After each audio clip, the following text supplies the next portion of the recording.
Hey, what is going on, everybody, and welcome to Fantasia. For today, we're going to be jumping into another session of Epic 7 out today. Got some more developer notes for you guys. Now, if you guys want a short, sweet, and concise video, then you've come to the right place. And if you want to see more of this type of content, do be sure to subscribe to the channel so you don't miss out. Now, with any further ado, let's go ahead and get started. For your coupons, right, that you want to redeem that are going to go live on February 19th, E7_monolith0219 will give you 1,000 energy and 3 of every epic charm. Likewise, DN_gift 0219 is going to give you a Shepherd of the Dark DN emoji and 10 leaves, so you definitely don't want to miss out on that one. Starting off our list of improvements, we have guild improvements, and we have a guild lobby change, where we're going to see a completely different look. It's going to be revamped, and it actually is quite beautiful.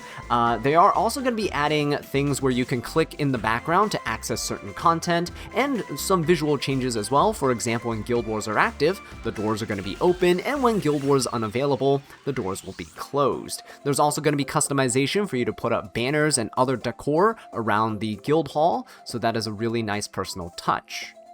Guild donations and the captain shop are going to be removed.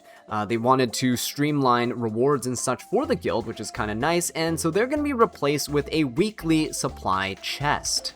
Additionally, every guild with honor coins and proof of courage are going to have those currency converted to guild EXP, which we'll touch on in just a second. If you have proof of courages as well, each of those are going to be converted into 5 commanders armbands. Now, when it comes to Guild EXP, Smilegate is introducing the Guild Mastery system, where they're increasing the level cap of your guild from 20 to 30. And along with the level ups and such, by participating in events and things and by being active, your guild will get rewards such as increase in weekly supply chest rewards, or an increase in the Heart of Orbis purification currency, which is what you use to do your monthly refreshes. And you will also be able to unlock the perk of being able to revive upon death in a guild war, which is huge for people with a more limited roster. On the topic of Guild Wars, they're also going to be revamping the Guild War tournaments. Now, for us casual Guild War players, the God of Victory event will be improved. That was the one where we spectated, where we got to guess which guild was going to win, and we get currency and rewards for doing so. That is going to be returning with improvements for all of us, and hopefully it brings more goodies as well. Next up on our list is a bunch of summon improvements and an additional class summon that's going to be released. Now, with the summon improvements, we see a complete UI overhaul here, which is going to be kind of nice, makes it more intuitive, and it kind of modernizes the summon page.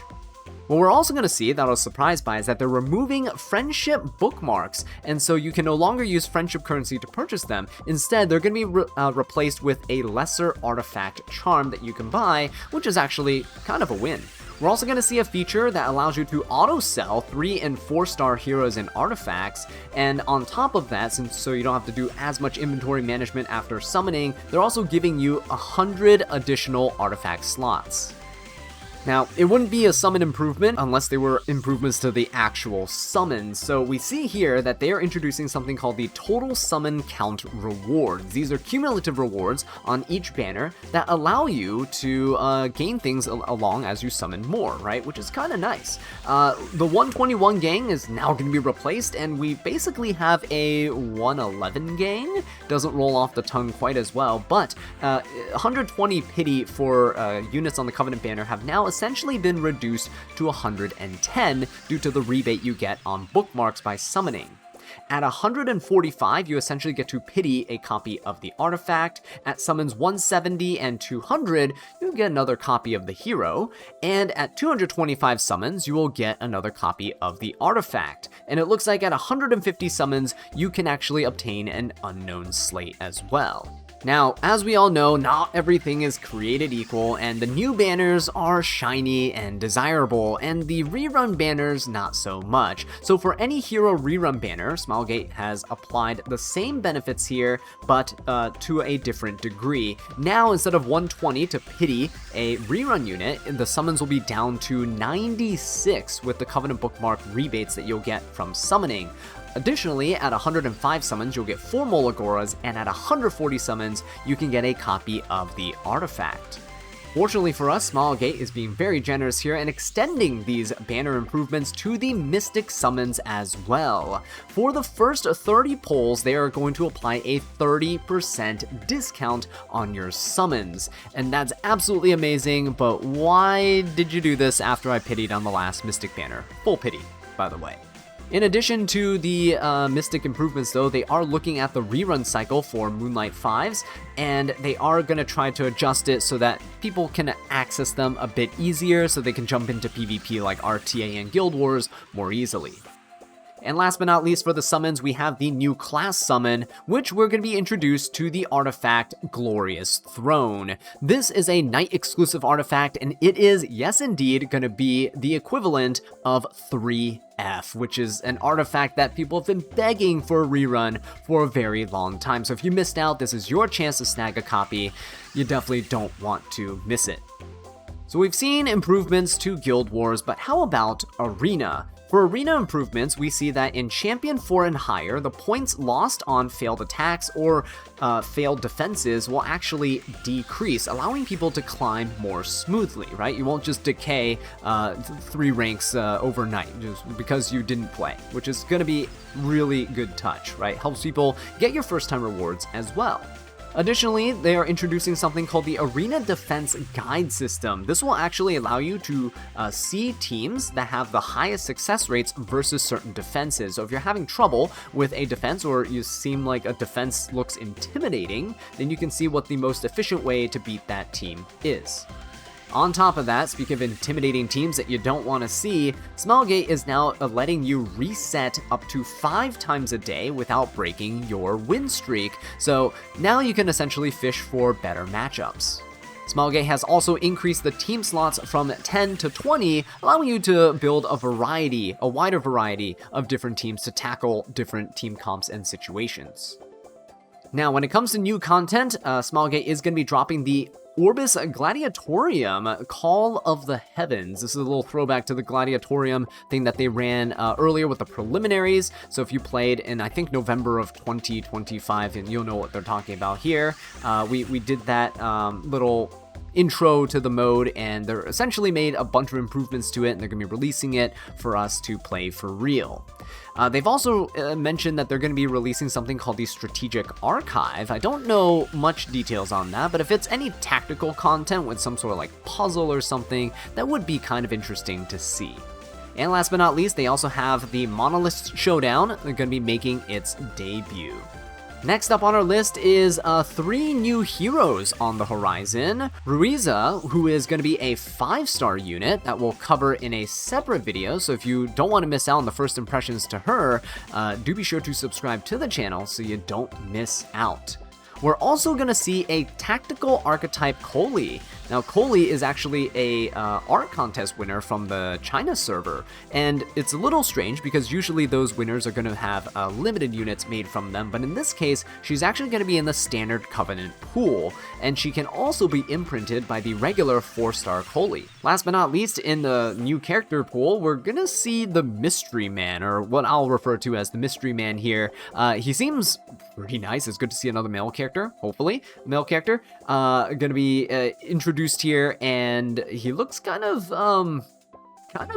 intimidating, kind of like a Straze, right? Back when he was getting debuted there. So I'm kind of looking forward to it. I hope he's actually really good, so we can use him in RTA. Next up on the list, we have some rapid-fire additional improvements and event news. Starting off with some quality of life here with runes and catalysts. Whenever you use the selection chest, they have actually streamlined the user interface here, so when you're upgrading skills, they'll automatically open the box and give you the correct catalyst instead of having you go through a bunch of confirmation boxes and text in order to get your skills enhanced. Additionally, if you want to acquire specific runes, clicking on the runes now will take you directly to the correct Spirit Altar boss instead of just taking you to the generic Spirit Altar page.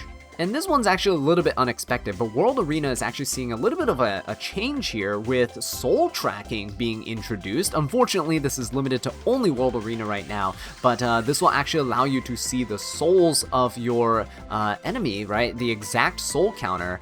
Thank you very much, Freerun, for this. And so now you can see when your opponent's Freerun is going to be vulnerable. You can have better soul management against your opponent as well with ML Aria's EE and Crown of Glory, for example, allowing you to manipulate that as a resource. Speaking of World Arena, we're also going to see the Sea Phantom Paulina skin, and while it does look absolutely stunning, the design of it isn't really too far off from her original design, so I kind of wish they were a little bit more ambitious with it. Maybe next time, maybe next season. And last but not least, in terms of event news, guys, buckle your seatbelts up because Craft Your Best Gear event is making a return. I was hoping that they would bring this back near the end of last year. They usually do it towards the end of the year, but if you're not aware of what this is, it's a 6-week event where you can craft 2 pieces of gear that get perfect substat rolls. Now, they normally limit you to 3 rolls into a particular substat, so for example, if you wanted speed, you can get 3 perfect rolls into speed, but no more than that, right? This time around, they are increasing that cap to 4 rolls, and you guys know what that means? That's right, now you can craft gear with up to 20 speed if you put 4 rolls into speed, and that is absolutely amazing, so definitely highly recommend you guys do that to help your speed game out. And the last thing on our list is Esports Roadmaps. We're actually going to be seeing, in addition to the Epic 7 World Championship, a new tournament that's going to be taking place called the Epic 7 Masters. This is going to take place in April, and it's actually going to be based on the World Arena Spring Season rankings, which is the current RTA season that's going on right now. There's going to be a $34,000 prize pool that's shared amongst the winners there, and the champion and the runner-up of this is actually going to go to the Epic 7 World Championships as well.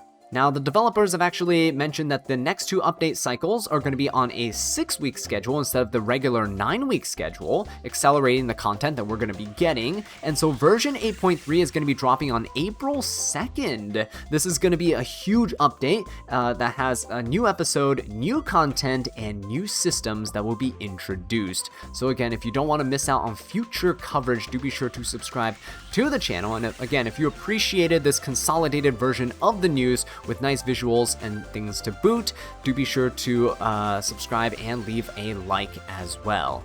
So thank you so much for watching, and I'll catch you in the next one. Take care.